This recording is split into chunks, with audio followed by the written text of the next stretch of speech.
Hi everyone, I'm Utkarsh, the CEO of Network Capital, along with Mukund, a friend, a mentor, and an author who we've hosted before. Today we are here to discuss his latest book, which focuses on ESG. We're going to discuss why he wrote the book, the timing, and the broader messages he covers along with his co-author. So, welcome to Network Capital, Mukund. How are you doing? How are things? Very good. Thank you, Utkarsh. Thanks for having me on this program. All good at my end. Fair amount of travel now seems to have restarted in the wake of the third wave of COVID. So, Yeah. fingers crossed that we've seen the worst behind us in India and people can get back to some level of normalcy soon. So the pandemic seems to be a busy time for you. You've written a book. How did that happen? Well, the first lockdown, which was March of 2020, so now 2 years back, saw me in the hills in the south of India, the Nilgiris. And once it was clear that one would have to stay put for a period of time, I just treasured that opportunity to start writing. And I'd already been doing a lot of research on the whole subject of ESG, this new thematic of environment, social, and governance that has captured, I think, imaginations of investors and multiple stakeholders around the world. And I decided why not convert a lot of my learning and appreciation of the subject into something that becomes more widely available to audiences. And of course, working from home made a big difference in the amount of time one could commit to writing. So did that with my co-author who was based in Delhi. We didn't actually see each other till the book came out. So it was quite a interesting experience, but we were able to share all our notes with each other and have regular calls. And of course, with the publishers, HarperCollins. And I'm told it is probably the first book on ESG to appear on the Indian market. So delighted that one could make some contribution and look back at the COVID period, not just with anxiety and apprehension for the things that went on at that time, but also something positive, hopefully, that came out of that. Yeah. So ESG has been a constant in your career, right? Be it at Mhm. Tata, the investment work that you do at EQ, and now with this book. So tell us a bit about ESG, the fundamental construct of it, and why should people care about it? It's a great point you make. I'll just come to your question in a moment, but this is something we've talked about previously as well. Connecting the dots through your career. Yeah. Sometimes we don't really understand what we're being set up for. You might ascribe it to fate, you might ascribe it to something else. People say that the prepared mind is better able to sort of receive chances and convert them into success. So in my case, it goes all the way back to my master's and doctoral dissertation on the politics of the environment. And when I came back to India after my master's and doctorate and joined the Tatas, I wasn't necessarily sure that the environment would be part of my life going forward. But fast forward 25 years, and with existential crises like climate change upon us, it's certainly very much a part of one's life. And as rightly said, more recently, I think my years with the Tatas, towards the end, when I spent time as the chair of the Tata Global Sustainability Council or as chief ethics officer with a remit to look at corporate governance of the Tatas, all of that obviously was squarely in the center of the ESG debate. So, yes, coming to why this issue is now upon us and why it's important. First, of course, is baseline. Where are we as a market, as a society, as an economy on each of the dimensions of E, S, and G? And the fact is, it's not a pretty picture. You look at the environmental crises that you see around us, whether it is air pollution in the national capital region, whether it is concerns around climate change. You look at the social dimension, issues around the very poor gender diversity quotient in the Indian workplace, or the induction of representatives of the scheduled caste and scheduled tribe communities in the power structure in the corporate world, or whether you look at the governance dimension. I mean, not a day passes by when you don't see some fresh scandal and some issues where the high and mighty have been laid low, and some of the greatest brands that corporate India has produced have suddenly been felled. So there is clearly a set of challenges. But why is this new, and why is ESG now beginning to occupy top of mind for investors? And I think there are several factors behind this. Firstly, you could argue that it's not necessarily very new. All of this has been with us for a long time. But I think what has qualitatively changed are a few factors. The first is the role of technology in making available information, in making stakeholders much better informed about exactly what is going on, and the ability for government, the regulators, people who actually probe some of these issues to get to the bottom of what's actually going on. The audit trails that corporates leave, the footprint that corporates leave is now, I think, it's much easier to track what's actually happening and come up with perspectives on whether the right thing is happening or not. So I think people are much better informed. Stakeholders and regulators are now able to actually follow through on actions to actually test and then scrutinize and then take action if they see things are not going the right direction. Next, you've had, I think, a series of crises, one after the other, that have reminded people how important many of these agendas are. And as you get into each new crisis, the scale of impact, I think, is beginning to worry and bother a number of people. So go back maybe 13 years to the global financial crisis, the sense that a very short-term approach was creating jeopardy in the global financial markets, and you needed much more of a long-term outlook. And so you had a number of efforts to try and address that. And obviously, on the regulatory front, many new disclosure norms and requirements. Then you've had a series of issues that demonstrated the power of social media, the point I made about new information and way publics can act on that. You had the Arab Spring, you had the toppling of autocratic regimes in some parts of the world, and so on. Fast forward to the last few years, and the last 3 years, the COVID situation is, I think, a demonstration of the kind of Black-swan event that we're increasingly going to see a lot more about, where nature really is revolting against the kind of impact that humankind is trying to create without any concern for what could potentially happen. And of course, climate change. The latest report of the Intergovernmental Panel on Climate Change, the IPCC, last month, suggests that we are way behind the kinds of targets that we had set for ourselves. Already in 6 years, from 2015, the Paris Climate Treaty, to 2021 at Glasgow, we've changed the targets that we need to be pursuing from 2 degrees to 1.5 degrees global warming before the end of the century. And the IPCC report of February shows that we're nowhere close to meeting the 1.5 degree target. And the implications are very, very grave. For India, for instance, there's talk that a large number of cities on the coastlines, including my city currently, Mumbai, could be under several feet of water before the end of the century. What that implies in terms of displacement of communities and all the attendant issues in terms of impact on society, impact on families, impact on other issues such as gender equality, etc., is huge. So I think people are now beginning to appreciate that these kinds of events, you need to be prepared for them. You need to do your best to avert them if possible, but you also need to be prepared to adapt. And I think all of this is now coming together at a point of time when humanity has some of the tools available to also find resolution for these problems. So I think the concerns around ESG are partly driven by all of this coming together.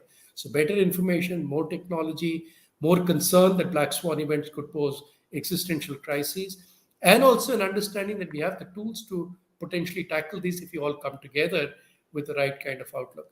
So investors in particular, I think, are now leading the charge on this because they see the risks. There could be stranded assets, for instance, because of climate change.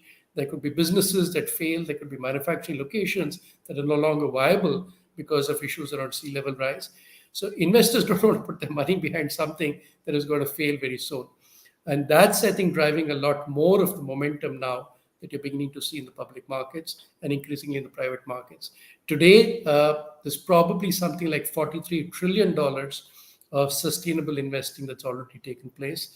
It accounts for around roughly half of all new investments in Europe and a quarter in North America. There are funds that have committed to following the United Nations Principles for Responsible Investment, which focus on ESG principles, which in total are over $120 trillion. So I think big money is now demanding that corporates are responsive to these concerns around ESG. And I think they're looking at both sides of the coin. So one is the risk aspect, and therefore building resilience. The other is the opportunities. Out of climate change, you're seeing that it's not just about concerns about the future, but also business opportunities. You could get into renewable energy. That's becoming a big thematic now. Right. Investments in solar power, wind power, and so on. So I think you have the pluses and the minuses, and people, I think the smarter ones, are beginning to respond to all of this expectation that various stakeholders have.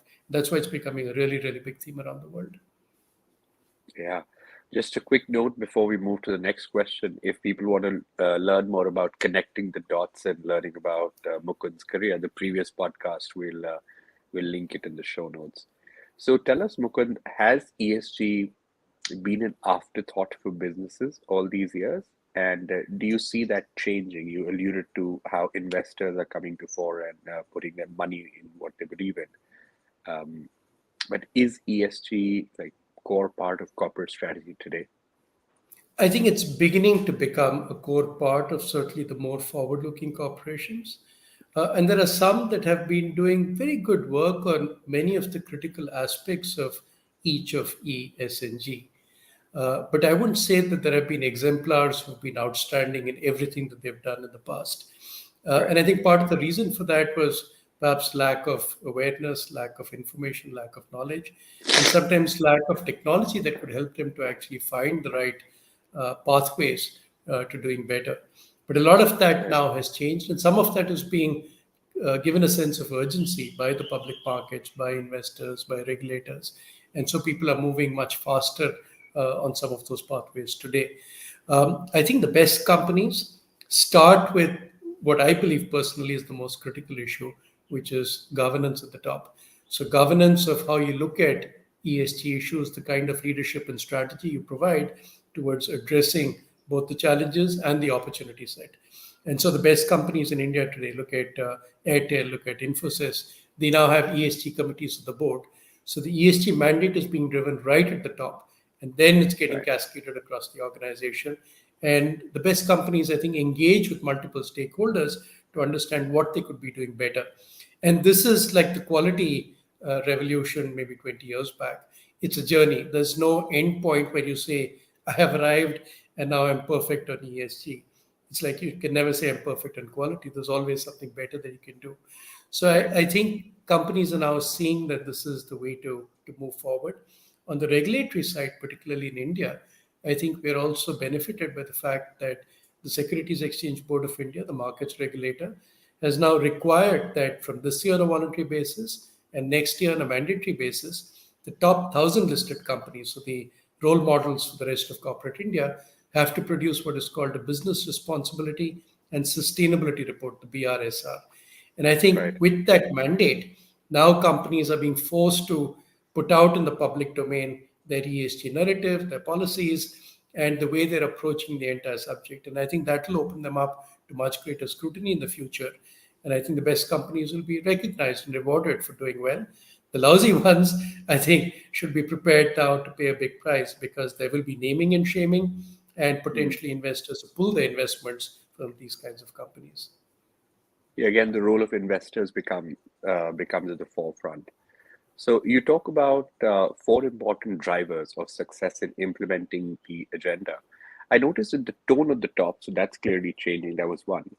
Then investing in people in the organizations. Could you elaborate a bit more about that and any other point that you want to make in actually implementing the ESG stuff?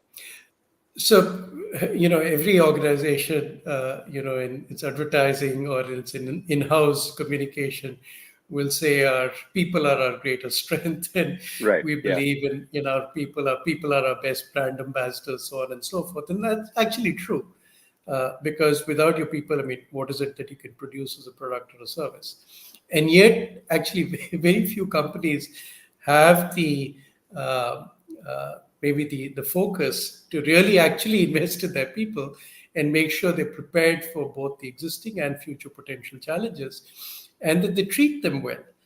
So in our book, we talk about the fact that there are so many organizations where The tone of the top is not good, very hierarchical, where people are not actually consulted or involved in the Right. plans that the organization makes. So I think it's very, very important to carry your people with you. On the other hand, if you can actually do a really good job of employee engagement, of motivating the talent that you have and preparing them better for the future challenges, by investing in their training, then you get the best results.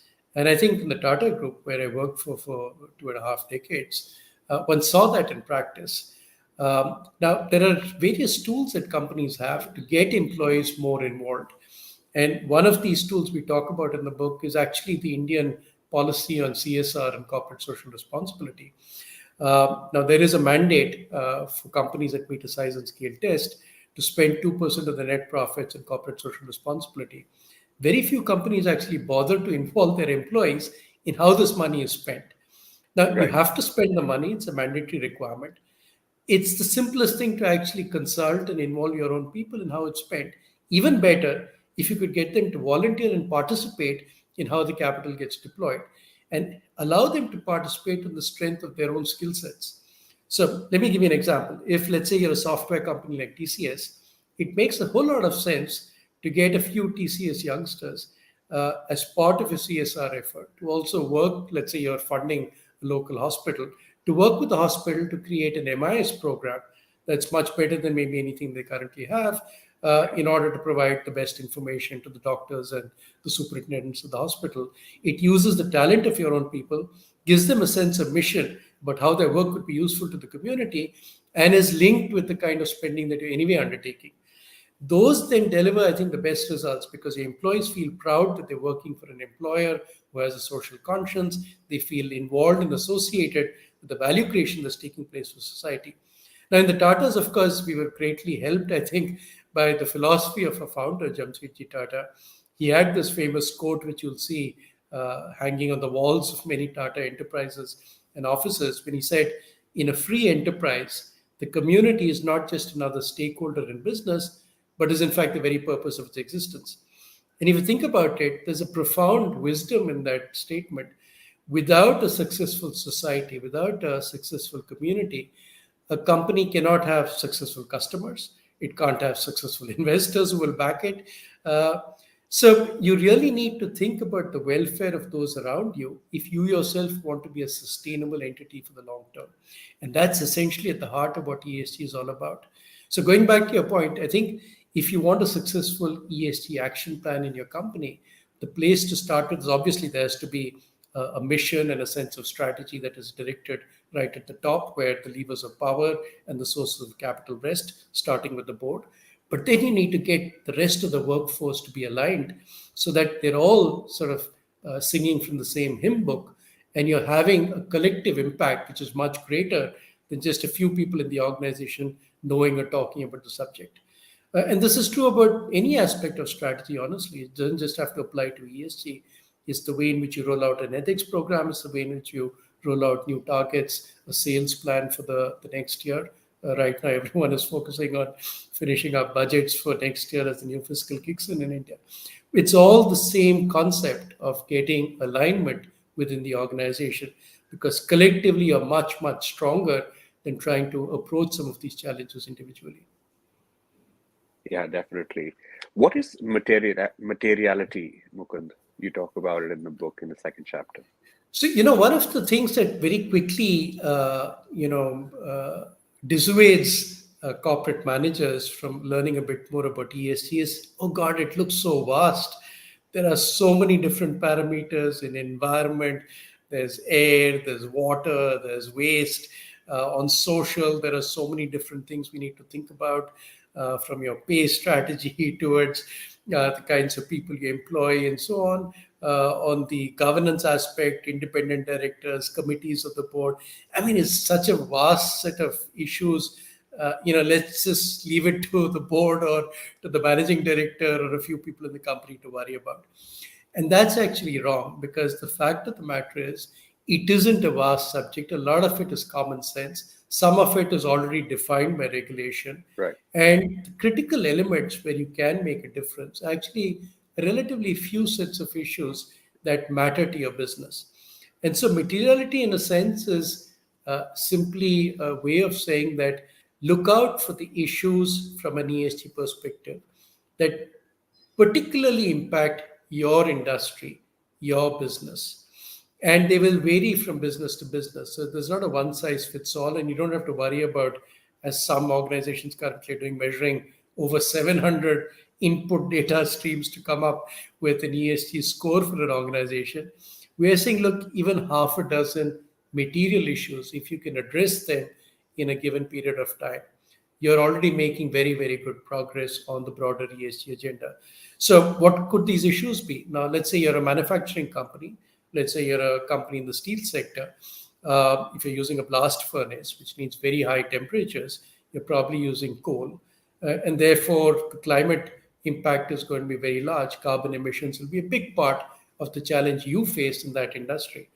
But let's say you're in another industry, you're in web design services, you're an IT firm, it's not going to be something that is going to be particularly dramatic in the way you actually impact the environment.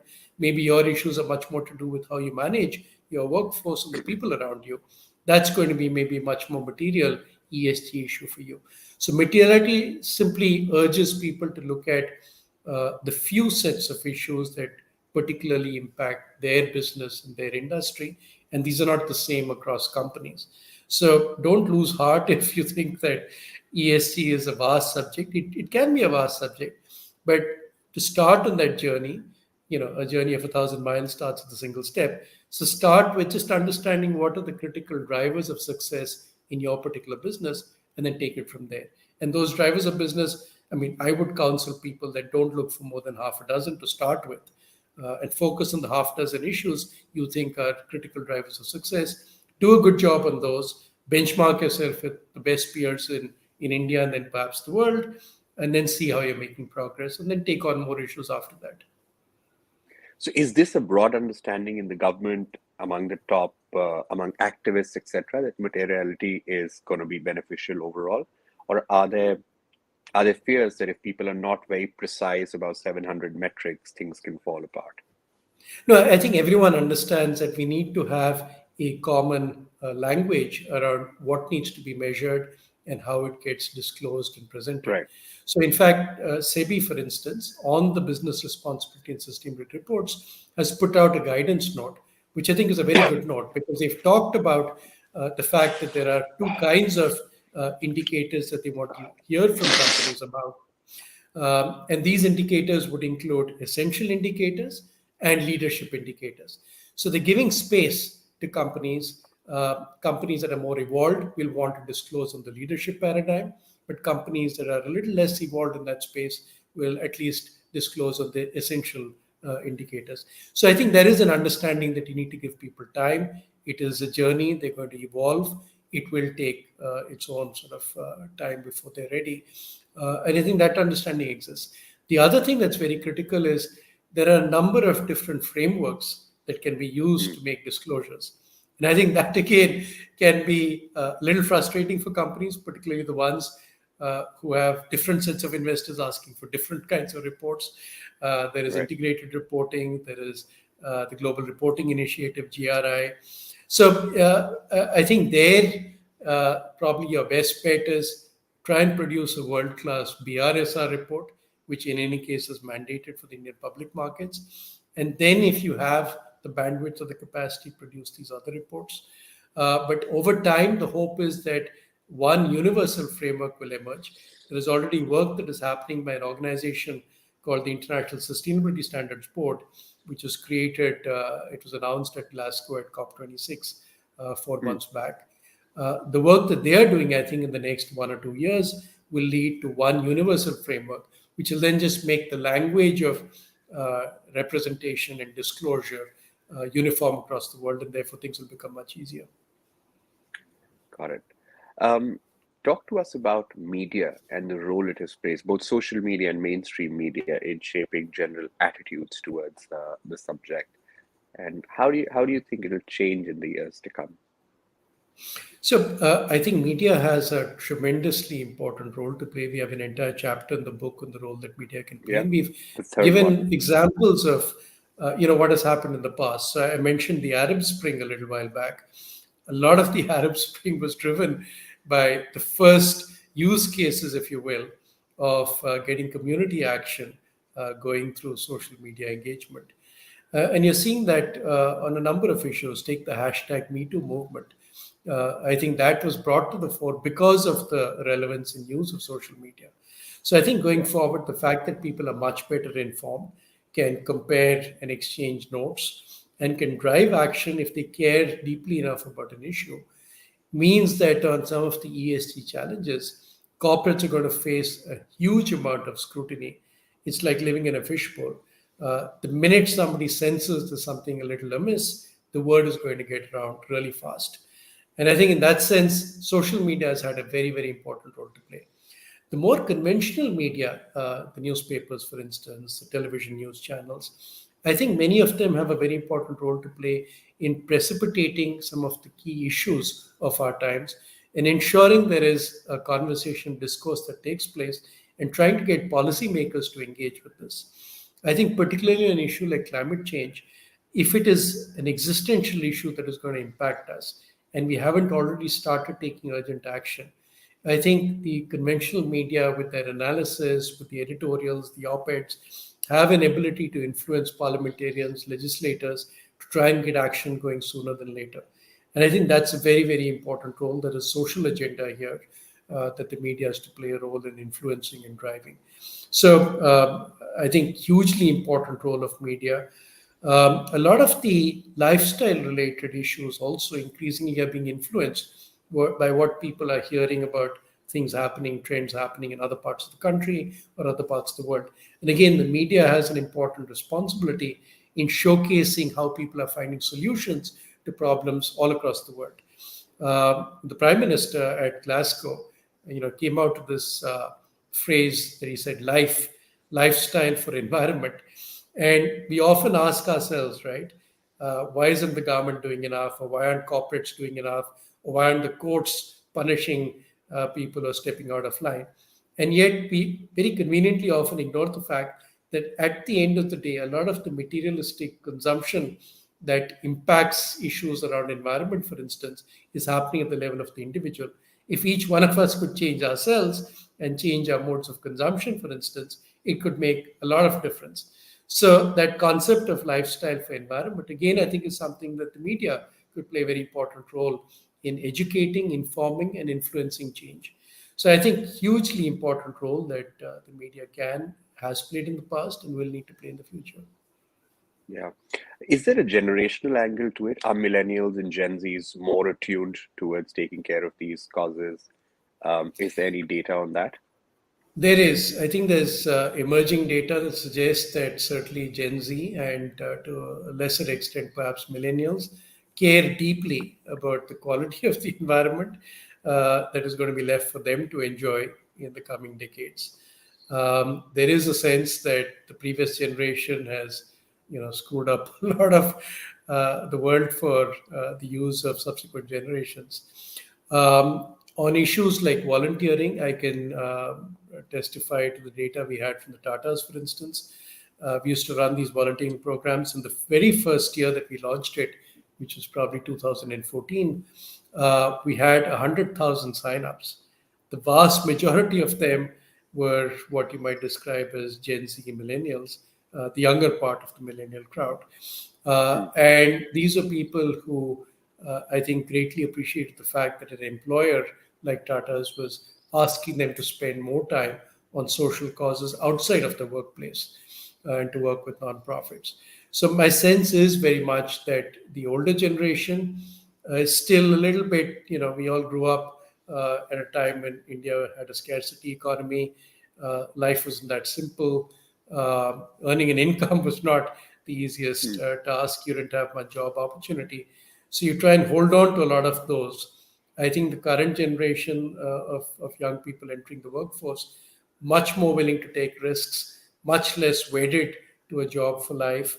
Uh, Certainly not interested in working in a hierarchical organization Right. where the boss man is going to keep yelling orders and expects everyone else to just shut up and listen, and where dissent is not tolerated, I think people will not stand for that kind of work environment much longer. And they want more out of life for themselves. Doesn't necessarily mean that they have all the answers either, but it does mean that their expectations from employers, I think, is qualitatively different from the previous generation. And therefore, also their sense of the quality of life they want, including the environment around them, is of a scale and an order which is very different from our time. A question that I try and explore in my next book, and it left me wondering when I read this as well, is that now that many people are out of jobs or many people have lost jobs, will that impact their perception of ESG? Will it become even stronger now that they realize, that pandemics can happen and black swan events are real? Or they'll be so caught up in the quest for finding any source of employment that the whole shift takes place. I'm not sure of the answer, but it's a question that I think about a lot. I think there's probably a different answer for this question for countries like India compared Yeah, to what you might have in some of the more developed Western countries. And a lot of the answer, I think, has to do with the advent of technology. You're already seeing that in many areas of work where safety is an issue, where the quality of work is not great. Technology is now beginning to displace perhaps the need for human intervention. yeah, There are places where this is probably very, very good for it to happen. For instance, mining, coal mining, where you can be breathing unsafe particulate matter and working in very unsafe conditions. Mine collapses are not a novelty in India. Unfortunately, safety is a major issue. It would be mm, great to use more robotics and automation. But what it's going to imply is a whole lot of people are going to be out of work because you're using machines. So there is this sort of fine line you're walking, perhaps for the next 10 or 15 years before you achieve acceptable balance between automation and other influences on the quality of work and the need to keep jobs and incomes protected. And that's part of the reason, by the way, going back to your earlier question about the role of the media, we need to have these conversations about what will society accept just now.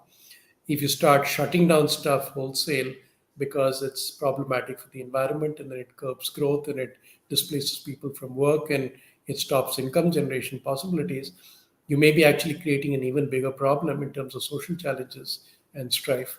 So there has to be a balance, and the political parties are obviously best placed to navigate some of that balance that needs to be achieved. But we need to be hearing about these discussions in parliament, in the legislatures, and so on. So I think there is going to be a school of thought that some of these considerations around environmental protection in particular can wait. Let's first solve for the problem of food in people's bellies before we start taking on too much of that. But there is another school of thought that says, look, if you can use technology intelligently, you can actually have a win-win where there are other jobs being created. Take, for instance, the point we made about coal mining. If you stopped coal mining gradually, and an entity like Coal India, for instance, essentially went out of its conventional way of business, but you persuaded deploy some of its profitability, and it's hugely profitable, by the way. It's one of the largest payers of income tax in this yeah, country. You pushed it to actually get much more into renewables. Could you create an alternative set of livelihoods for the same workforce, now putting up rooftop solar panels all across the territories that they already commandeered for their mining activity, for instance? So there could be potential solutions. Maybe some of that has to be financed. Maybe for some of that you need new technology. But those, I think, can be sourced and can be found. So I think we are at this interesting juncture where technology can offer you a lot of the solutions, but you mm, need to harness the human impact and the implications currently for that transition period on currently existing skill sets and prospects for people, and you need to take them into confidence. This goes back to our first question about employee engagement. How do you involve yeah. the people who are going to be impacted in the conversations and the new solutions you're going to find for doing things differently? So I think there's a way out, but a lot of responsibility, therefore, on regulators and government and legislators to try and have the right conversations and ensure people are on board before the changes are made. No, true that.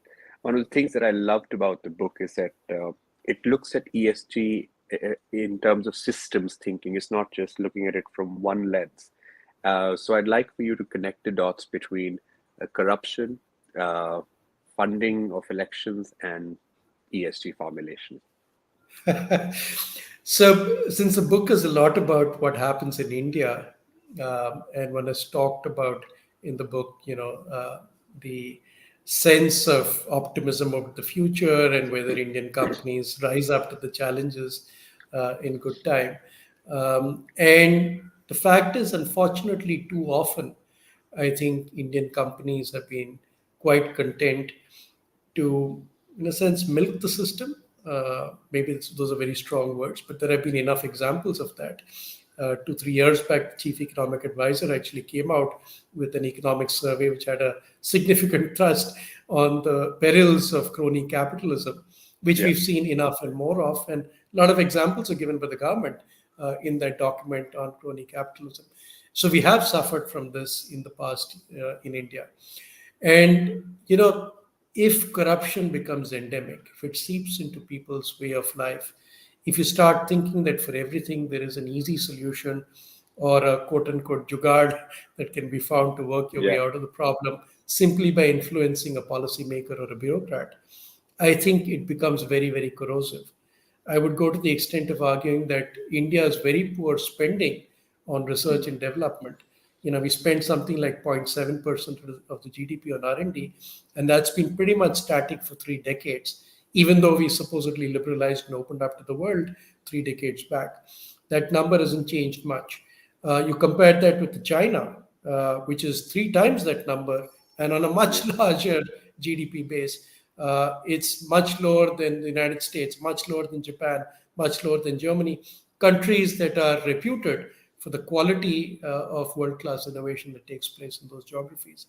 And I would suggest that part of the reason for that is because there was little incentive for Indian companies to want to do better, because you could get around a lot of the stuff that you would otherwise have to do to be successful by simply buying off some bureaucrat and getting a license to do something.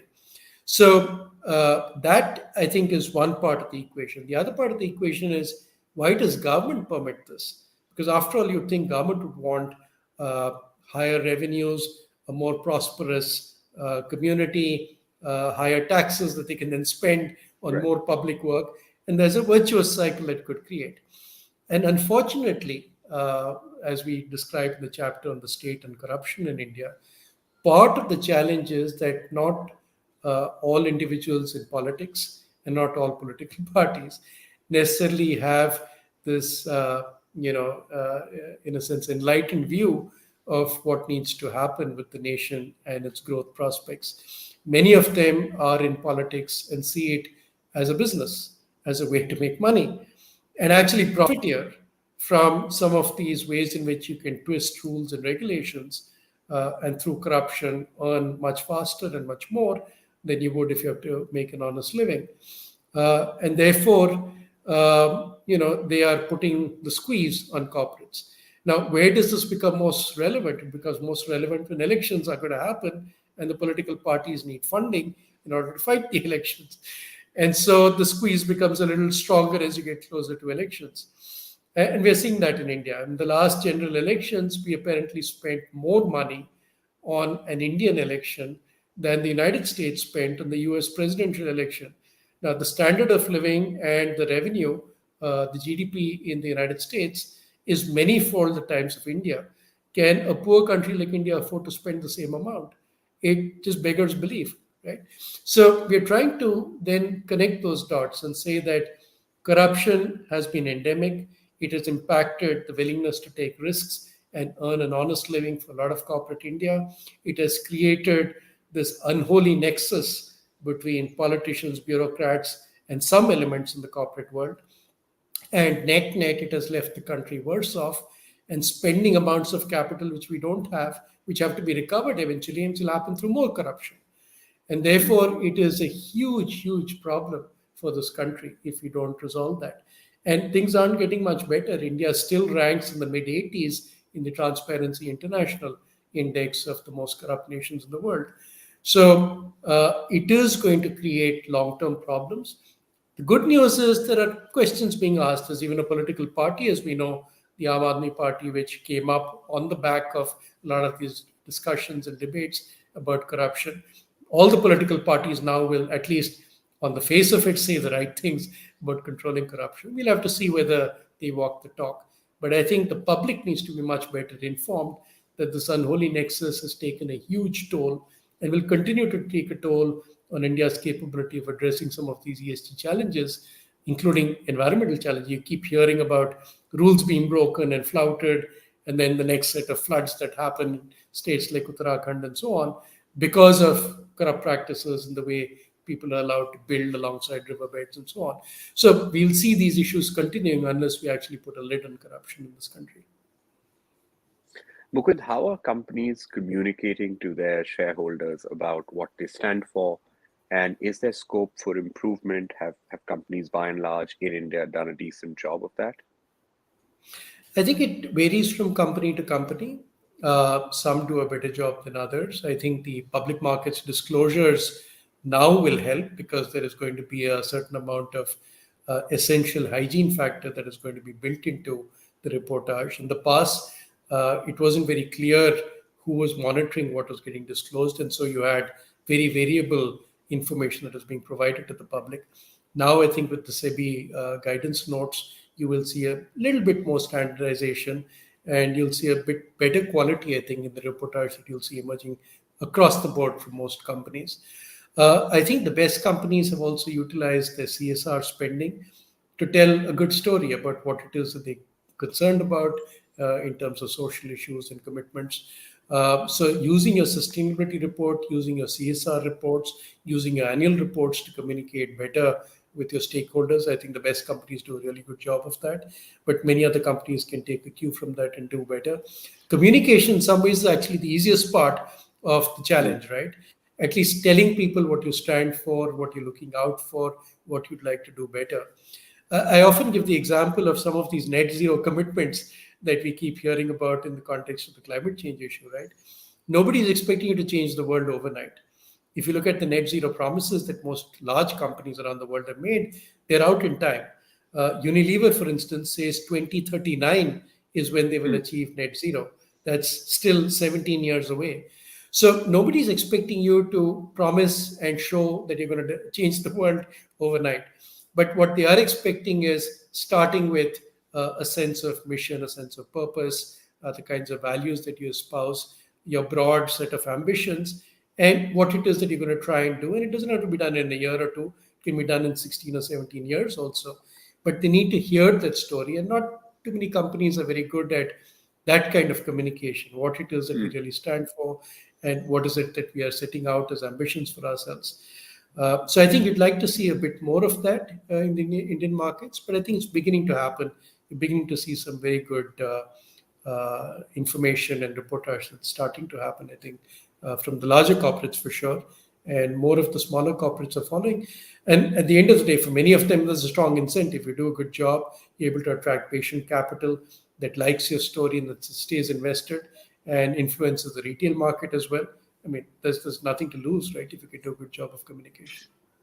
Yeah. Is this what you refer to as codifying conduct? No, codifying conduct is really about the way in which you actually hold out a promise to all your stakeholders about your commitments and the responsibilities you will execute in your interactions with them. And this is really to do with the codes of conduct that companies have in place. In India, if you're in the public markets, there are certain codes of conduct around issues like insider trading, etc., that you're already required to have. But many companies have not thought fit to create a sort of bespoke code of conduct that speaks to who they truly are, that reflects their mission statement, their core purpose, who they are and what they stand for, their core values. Those kinds of codes of conduct are relatively fewer.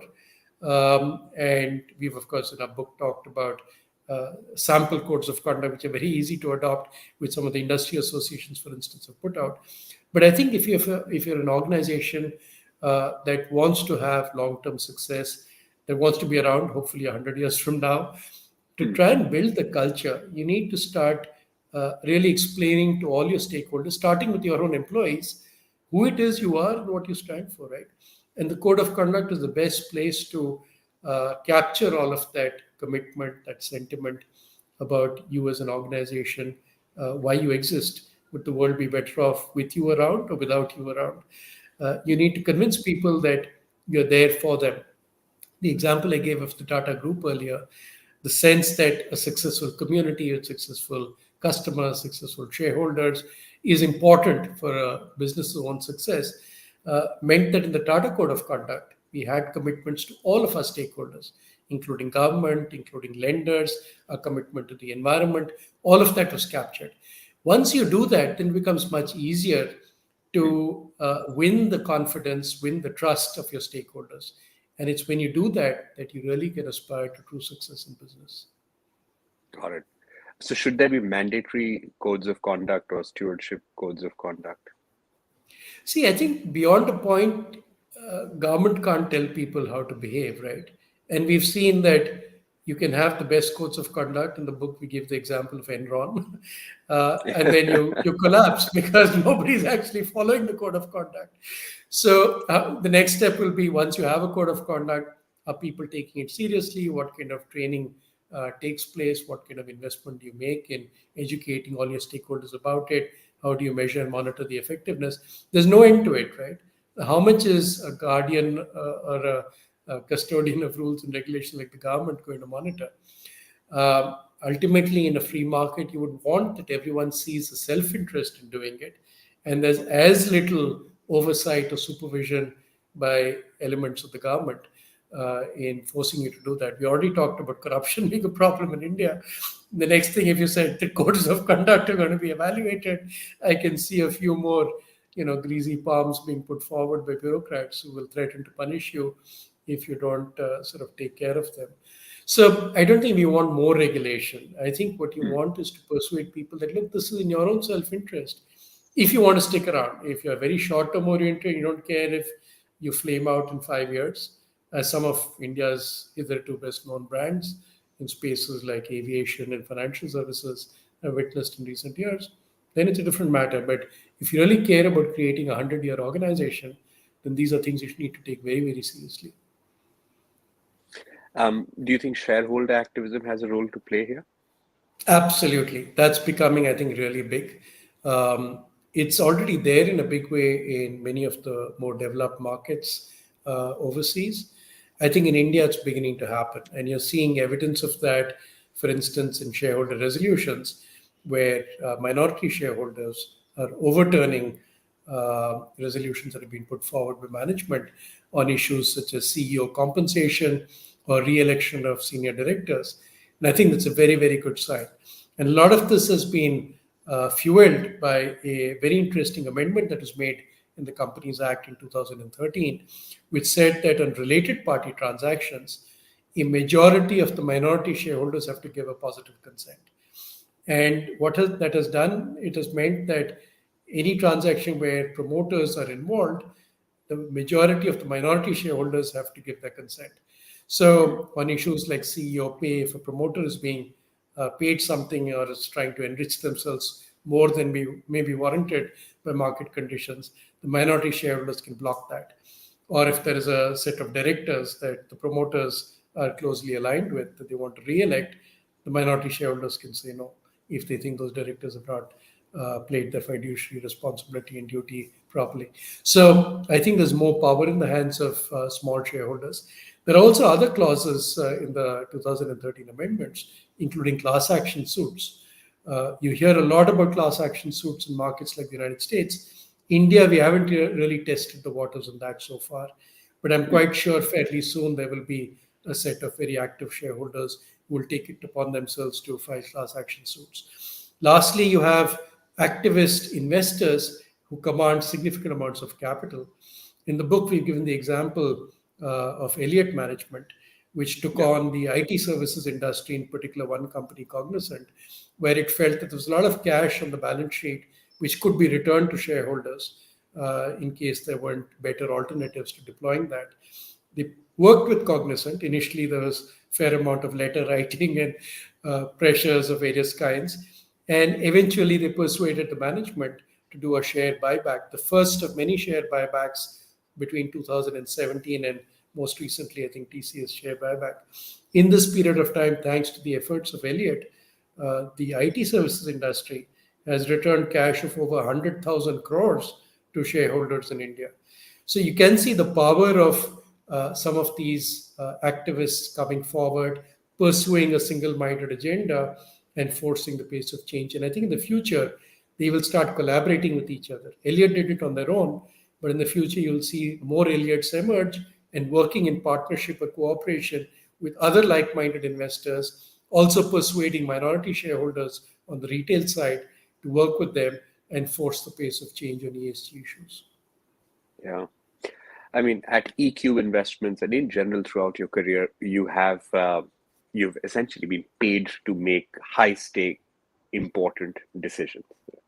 But we also live in the time of black swan events. How do you manage all of them with the multiple priorities that needed to be taken care of? Financial returns, ESG, just being true to the unpredictability of things around.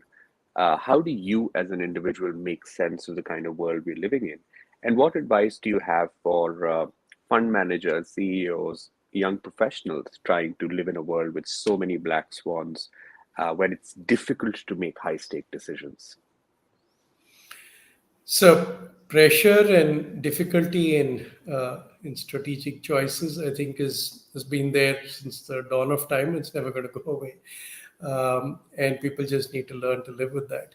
But this phrase that often comes up, "doing well by doing good," Hmm. is actually so relevant to the whole ESG agenda. It has actually been proven to be correct. There's enough now research which shows that folks who take ESG considerations seriously tend to do better in a variety of parameters, from the kind of employee engagement scores they have to the market outperformance compared to the peer group to the financial returns.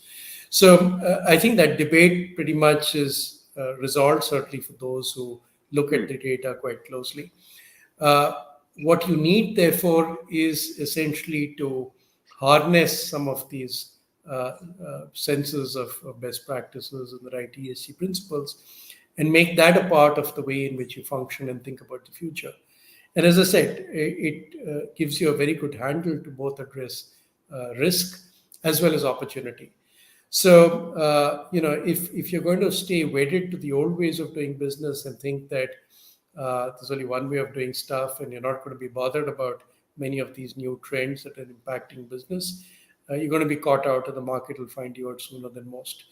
But if you can harness some of the changes that are taking place and look for opportunity to create value in the context of identifying companies, managers, trends that are going to support a much more environmentally friendly, ESG friendly set of doing things, I think you're going to be in much safer ground. There will still be black swan events which you can't predict, which you can't forecast, which you can't prepare for. But to come out of the issues that will be seen when those events happen, I think if you've got a strong set of ESG principles around the way you manage your own business, may you manage your approach to others, other stakeholders, I think you'll have a much better chance of coming out on the other side more successful than others. So I think it's all about protecting your own interest. It's essentially your self-interest. That's why I go back to that comment, doing well by doing good. If you have the right principles that will allow you to navigate many of these challenges, then regardless of what is going to sort of happen in terms of these black swan events, you're going to be in a much stronger position compared to your peer group in coming out on the other side more successful, little safer. Will you necessarily be protected in every situation? Who can say? It's impossible to predict that. If you put up a plant as an entrepreneur today on the coast of Gujarat, and 15 years from now you find that sea level rise has encroached upon that plant, it's going to be very hard to do anything about it, right? But if you've started making the preparations, you've tried to look at de-risking that operation, you have some backup plans, you know at what point the switch is going to be flipped so that you decide to move locations, uh, then at least you're a little better prepared. Will it necessarily save you when extreme climatic event happens? I don't know, but at least you'll be much better prepared, and you won't have the regret that you missed some of these signals or you didn't pay enough attention to the ways in which you could have secured your future. So it's really about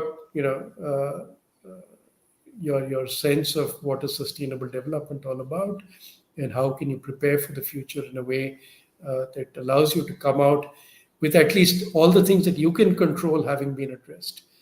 There will be things outside of your control which nobody can really do anything about, but at least the stuff that's within your control, do your best to harness that. Yeah. I mean, fundamentally, this book is a strategy book about how companies, governments, shareholders can look at their future through, a more multidisciplinary lens. So that was the biggest takeaway from me personally. Mukund, is there anything that I should have asked you that I haven't, or any parting message that you have for our listeners who are obviously not just from India, but from around the world? Um, would love to hear that. No, we covered a lot of ground, I think. All the major questions came up. Um, Really, I think the one question which I think all of us sort of grapple with is, in these times of anxiety or seeing what's happening in terms of military conflict again in Central Europe, in these times of great unpredictability, the sense of the world of capitalism as we know it and the changes it is going through, uh, how is that going to be influenced by some of these considerations around ESG and ways of doing business? Um, is it going to lead to interesting new world where there will be convergence of interests amongst different stakeholders, and where the sense of what is good for the community is far more widespread amongst all stakeholder groups. And therefore, corporates are not seen to be resisting or trying to dodge new regulation and Mm. avert some of the consequences of that. And where profit sharing happens on a much more equitable basis than perhaps some of the huge inequalities that we've seen created as a result of excessive concentration of power and shareholding in the hands of a few in many markets. So, is there going to be a qualitatively different kind of capitalism that will emerge through these forces at work? I think that's something on which the jury is out. There are folks who will say nothing's going to change. There are people who will say that look at the debates that are taking place in the United States, the home of the free market, if you will, Mm. where these are very, very serious issues, and where there is currently talk of everything from the billionaire tax to controlling excessive power in the hands of some of the tech firms, for instance. So I think there is going to be a set of very important conversations that will take place all across the world in different markets influenced by local considerations. I don't know how it's going to evolve in India, but I'd love to see more young people participating in the political process, because ultimately, my views in a democracy, that is where these issues will have to be resolved. So the points we made about what could be a just transition for India, a fair way for companies that currently are perhaps in difficult sectors. Many of them will be small and medium enterprises. How do they come out on the other side looking as healthy and able to retain and sustain the jobs that they've already provided? Is there a conversation going on about challenges that they might face on ESG dimensions? And are young people involved in prosecuting those conversations through the party political system and through the legislature? That's something that, as I said, I don't have an answer to, but I'd love to see more people involved in helping us to find those answers. That's going to be, I think, critical for India's evolution as a democracy. And your book is a concrete step towards that direction. Thank you very much, Mukund. In the summer, when I'm in Oxford, I'll be making sure to find this book in the library and I'll send you a picture from there. Thank you so much, Utkarsh. See you soon, and thank you again for writing this book. It was inspiring, and it has and will inspire a generation. See you soon. Thank you so much. I love this conversation.